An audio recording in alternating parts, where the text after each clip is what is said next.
अस्सलाम वालेकुम। जैसा कि मैं इस दफ़ा माशाल्लाह अल्लाह के फजल करम से हज पर गया था, तो काफ़ी लोगों ने मुझे कहा है कि आप अपना हज एक्सपीरियंस शेयर करें। स्पेशली मैं अपने बच्चे के साथ गया था, तो सबने कहा कि किड के साथ, बच्चे के साथ कैसा एक्सपीरियंस रहा, वो भी अपना हज एक्सप्लेन करें, थोड़ा सा हमें बताएं। तो मैं इस वीडियो में कोशिश करूँगा कि पूरी हज की जो जर्नी थी उसको एक्सप्लेन करूँ। तो कि मतलब अगर हम एवरेज लें तो 40 डेज़ का स्टे होता है, तो उसमें एक्सप्लेन करते हैं कि जो पहले 8 दिन होते हैं या जो बाद वाले 8 दिन होते हैं, उनमें से 8 दिन आपको मदीना रहना होता है, और जो बाकी महीना है और 30 डेज़ हैं, 32 डेज़ हैं, जितना भी आपका वो टूर बनता है, बाकी दिन आपको मक्का में रहना होता है। तो जो मदीना में स्टे है वो तो आपको पता भी नहीं लगता कि एक हफ़्ता होता है, एक दिन तो वैसे ही जाने में लग जाता है। फिर वहाँ की जो एक्टिविटीज़ हैं वो आपको सेटल होते में ही आपका वो टाइम सारा टेन्योर गुजर जाता है। और जो फिर उसके बाद जो आपने आना होता है मक्का में, तो वो फिर वहाँ से अगर आप डायरेक्ट मदीना गए हैं तो फिर आप उम्रे की नीयत से आएंगे। अगर आप वापस जा रहे हैं तो तब आप उम्रे की नीयत से मदीना नहीं जाएंगे। तो ये मक्का मदीना में स्टे था कि 8 दिन होता है, सिर्फ नमाज़ें शमाज़ें पढ़नी होती हैं, कोई और स्पेशल एक्टिविटी नहीं है, और ये कोई स्पेशली हज से भी रिलेटेड नहीं। तो इसलिए मदीना का कैजुअल टाइम होता है, और कोशिश करें ज़्यादा टाइम आप मस्जिद नबवी में सल्लल्लाहु अलैहि वसल्लम उसमें टाइम स्पेंड करें, वहाँ पे बैठे रहें, हर नमाज के बाद सलाम के लिए हाज़िर हो जाएं। और जो रोज़े जन्नत है वो तो वैसे ही अब एक ऐप बनी हुई है, उसमें आपको टाइम लेना होता है, और वहाँ पे आपको फिर रोज़े जन्नत में नवाफिल के लिए आपको टाइम अलॉट होता है, और वो सिर्फ जो आपका टाइम है आपने उसी टाइम पे जाना है, और एक वन टाइम अलाउ होता है, अराउंड 40 डेज़ में एक दफ़ा आपको अलाउ है कि आप वो विज़िट कर सकते हैं। तो ये तो ओवरऑल था मदीना का। जो मक्का का टेन्योर है वो अगर हम एवरेज 30 डेज़ लें तो उनमें से जो 25 डेज़ हैं वो तो सिर्फ खाने पीने के, घूमने फिरने के और इबादत, मतलब नमाज है, रोज़ा है, अगर आपने रोज़े रखे हैं तो रोज़े भी रख सकते हैं। तो वो 25 डेज़ की ये एक्टिविटी है, कोई स्पेशल एक्टिविटी नहीं है और ना ही कोई हज के रिलेटेड एक्टिविटी है। तो इस तरह दिन आप के गुजर भी जाते हैं और गुजारने भी चाहिए। कुरान स्टार्ट कर लें, रोज़े रखें और नमाज़ पढ़ें। और जो मेन हज है वो सिर्फ 5 डेज़ का हज है मेन, 8 से लेके 12 ज़िलहज तक। जो 13 ज़िलहज का एक एक्टिविटी है वो ऑप्शनल है, तो उसको हम थोड़ा सा एक्सप्लेन करते हैं कि आपने करना क्या है 8 से लेके 12 तारीख तक। ठीक है, हम थोड़ा सा हज को एक्सप्लेन करते हैं अभी कि मेन जो 5 डेज़ का हज है उनमें आपने क्या क्या करना है। तो मेन जो 8 ज़िलहज को है, आपको आपके होटल से या जहाँ भी आपकी अकोमोडेशन है वहाँ से आपको वाया बस मीना में ले जाएंगे। और मीना में आपको ज़ोहर के मतलब आपने 5 नमाज़ें पढ़नी होती हैं नॉर्मली, तो वो किसी वक्त भी आपको मीना लेके जा सकते हैं। ज़ोहर से पहले भी लेके जा सकते हैं, असर के टाइम भी लेके जा सकते हैं, 7 ज़िलहज को भी लेके जा सकते हैं, क्योंकि कुछ लोग हमारे 7 ज़िलहज को भी गए थे बिकॉज ऑफ एडमिनिस्ट्रेटिव क्या कहते जो उनकी रूटीन है और जो उनके अपने मामलात हैं, तो उसके तहत आपको आज 7 को भी लेके जा सकते हैं, लेकिन रूटीन है कि 8 को लेके जाते हैं। तो मेन जो है आपने एहराम बांधना है वहीं पे अपने होटल से, और तलबी मीना में सिर्फ एक्टिविटी नमाजें और कुछ नहीं है, एहराम की हालत में है। उसके बाद जो 9 ज़िलहज को है वो आपने जो मेन है जो हज के फ़राइज़ में से मेन जो फ़र्ज़ है वो है वकूफ़ अरफात। 9 ज़िलहज को आपको वो ले जाएंगे। कुछ को आजकल जिस तरह के अवाम बहुत ज़्यादा रश होता है तो 8 की रात को भी ले जाना शुरू हो जाते हैं। हमें भी 8 की रात को ही लेकर गए थे, लेकिन वहाँ पे कुछ लोगों ने कहा कि जी अगर आप फजर से पहले जाएंगे, 9 ज़िलहज की फजर से पहले जाएंगे तो आपको दम देना पड़ेगा। लेकिन खैर हम तो चले गए थे क्योंकि वो उन्होंने कहा था, इंतज़ामिया अमूर थे तो हमें फॉलो करना था। हम 8 की रात को ही मुज़दलिफ़ा के लिए निकल गए थे। जब मुज़दलिफ़ा के लिए हम गए वहाँ पे हम पहुँच गए थे सुबह सुबह, फजर टाइम, फजर से पहले पहुँच गए थे। अच्छा, वो मेन है रुकन, अभी हम बाद में डिस्कस करते हैं, हम पहले ये डिस्कस करते हैं कि करना क्या है।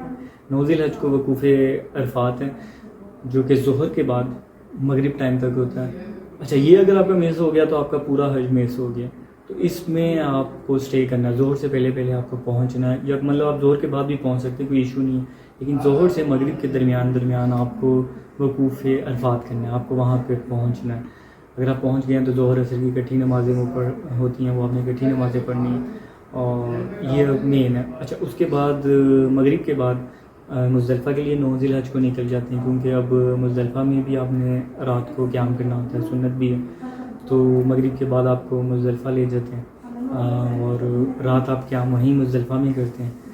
अच्छा, कैंपिंग कोई नहीं होती अरफात में, आसमान के नीचे ही रेस्ट करना होता है। फिर सुबह उठ के 10 ज़िलहज को थोड़ा सा वकूफ़ करना होता है कि फजर के बाद थोड़ी सी जैसे होती है सुर्खी आ जाती है आसमान पे, फिर आपको निकलना होता है मीना के लिए 10 ज़िलहज को, जिसमें रमी है, कुर्बानी है, हल्क है और तवाफ़े ज़ियारत है।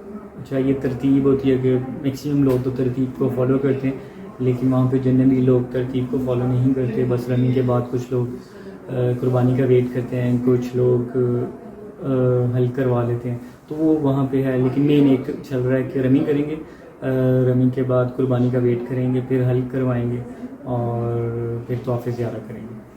तो ये 10 ज़िलहज के काम है कि रमी की आपने, फिर कुर्बानी का वेट किया और हल्क करवाया, और फिर उसके बाद आप कैजुअल हो जाते हैं, एहराम उतार देते हैं और फिर आप तोहफ़े ज़ियारत करते हैं। अच्छा, तोहफ़े ज़ियारत आप 12 ज़िलहज की मगरिब से पहले कर सकते हैं और करना भी है, उसके बाद नहीं है फिर आपके ऊपर दम वाजिब हो जाता है।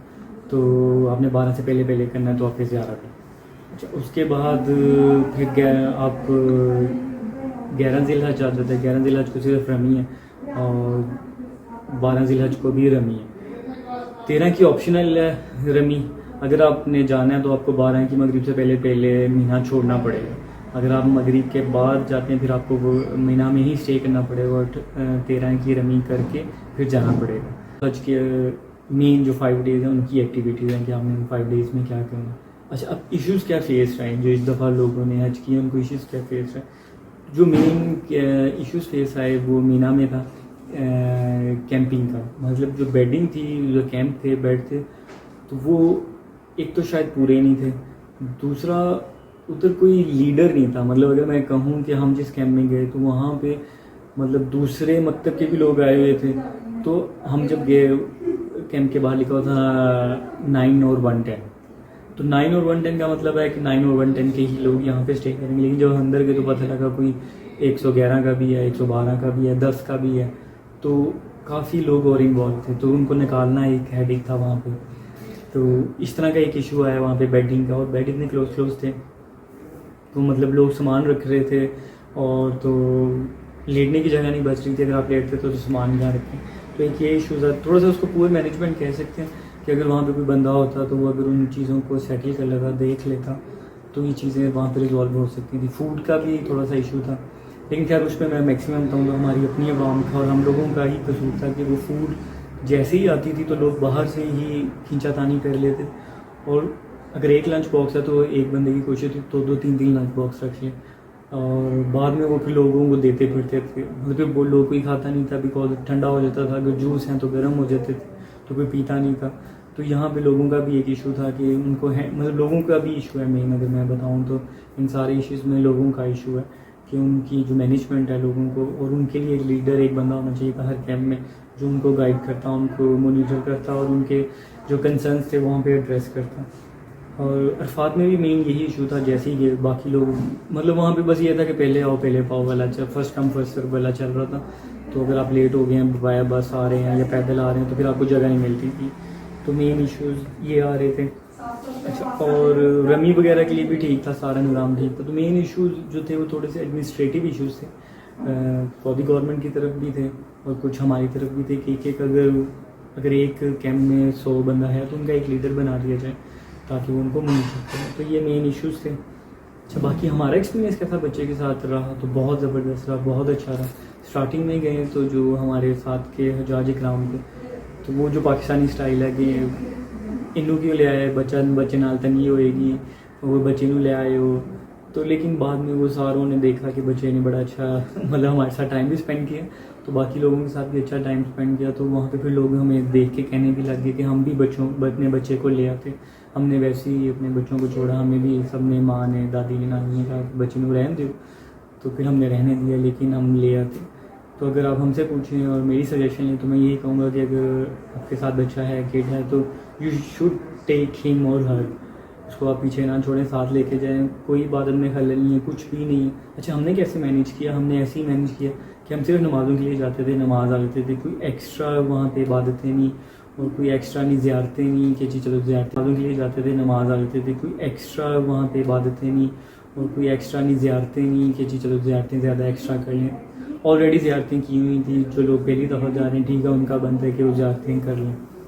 लेकिन अगर आपने पहले उम्रा हज किया हो तो ज़रूरत नहीं है कि हर बार आप ज़ियारत के लिए जाएं।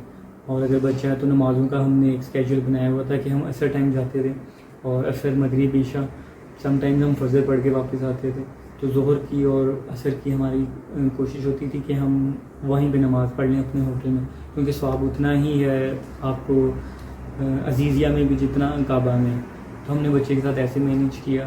तो आप भी, अगर मेरी सजेशन ये है कि बच्चे को पीछे ना छोड़ के जाएँ।